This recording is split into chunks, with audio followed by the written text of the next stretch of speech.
Baik, pada kesempatan ini saya akan menjelaskan mengenai radioaktif ataupun radiasi. Tetapi sebelum kita menjelaskan lebih detail tentang radioaktif ataupun radiasi itu, pertama-tama tentu kita ketahui dalam radioaktif itu ada yang namanya kecepatan radioaktif. Dalam elemen kecepatan radioaktif ini terdapat yang namanya inti ataupun lainnya. Nah, di sini dimana kecepatan radioaktif ini terjadi pada saat peluruhan. Nah, peluruhan ini juga terjadi pada waktu tertentu yang disebut dengan waktu paru. Nah, untuk perkembangan secara praktif, bagaimana ahli-ahli ataupun ilmuwan melakukan pengamatan terhadap radioaktif ini melalui sebuah konsep aplikasi atau penerapan yang disebut dengan penanggalan radioaktif. Jadi penanggalan radioaktif ini merupakan salah satu aplikasi atau teknik yang digunakan dalam arti untuk melakukan penentuan terhadap suatu waktu paru mengenai umur atau usia dari suatu objek, baik itu artefak ataupun fosil dan lainnya. Jadi jenis di sini untuk penggunaan itu tentu harus mengetahui dulu kita jenis radiometrik yang digunakan itu seperti apa. Tapi yang sering digunakan di sini jenis radiometriknya itu misalnya karbon 14. Mengapa karbon 14? Karena pada dasarnya itu di setiap objek tertentu yang memiliki karbon tentu di situ menepati karbon 14. Nah, untuk menentukan usianya itu yang baik dari usia 1 tahun ataupun sampai bahkan 50 ribuan tahun menggunakan karbon 14 ini. Karbon 14 ataupun isotop radioaktif karbon. Nah, bagaimana proses karbon 14 ini dibentuk? Jadi karbon 14 ini dibentuk di atmosfer melalui tabrakan nitrogen 14 dengan neuron dengan pantulan ataupun sinar dari sinar kosmik yang berada dari luar angkasa. Nah, pertemuan ini akan membentuk karbon 14. Nah, tapi di sini juga dijelaskan mengapa demikian terjadi, karena sebagian besarnya itu karbon 14 ini terbentuk dari karbon 12 yang memungkinkan seperti karbon dioksida ataupun lainnya di atmosfer.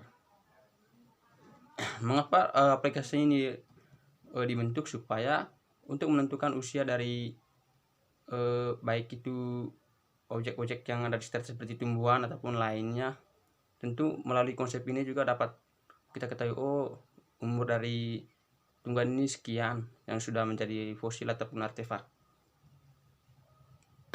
Akan tetapi kalau misalnya kita uji pada tumbuhan yang sudah mati ataupun sudah punah, sehingga dapat kita ketahui susah untuk mendeteksi usianya karena proses seluler berhenti, tidak ada lagi materi yang bekerja dalam objek tersebut, sehingga tidak ada karbon 14 yang baru hadir dan semua karbon terkunci di tempatnya. Dalam arti di sini karbon 14 kemudian akan mengkaimi emisi beta, misalnya mengandung nitrogen 14 dan lainnya. Tentu secara signifikan dapat kita tentukan dalam organisme ini karbon 14 itu sudah agak kurang, sehingga untuk menentukan itu berapa usianya itu cukup susah. Proses ini berlangsung secara terus-menerus, di mana karbon dioksida akan diserap oleh tumbuhan, terus tumbuhan itu dimakan oleh hewan dan organisme hidup yang terus menghasilkan sebuah karbon baru, dan struktur ini berlangsung secara terus-menerus dan dapat dihitung sesuai dengan penentuan yang dilakukan dengan menggunakan metode yang sudah saya jelaskan dari awal tadi, bagaimana proses radiometrik.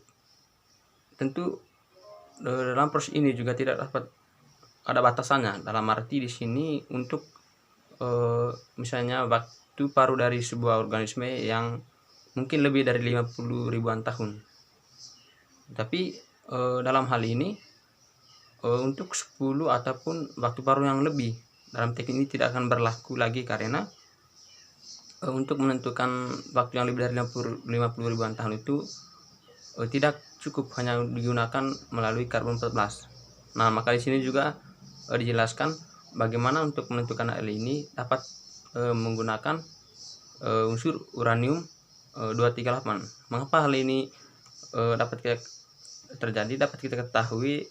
Sebetulnya dalam pengukuran usia misalnya usia bumi itu dapat dilakukan melalui uranium 238 ini. Nah, prosesnya gimana? Uranium 238 ini mengalami serangkaian peluruan yang menghasilkan timbal 206. Dan ini cukup mengukur rasio uranium 236 dan timbal 206, sehingga dalam menentukan batuan ataupun organisme lain yang mungkin berapa miliar tahun dapat digunakan uranium ini. Maka secara para ilmuwan ataupun peneliti itu mengadakan penelitian untuk usia dari sebuah organisme yang cukup lama sekali ataupun miliaran tahun ini, itu tidak cukup untuk menggunakan karbon 14, tapi juga bisa menggunakan uranium 238 ini. Baik, itu saja yang dapat penjelasan singkat yang dapat saya jelaskan. Mungkin kurang lebihnya saya mohon maaf. Terima kasih.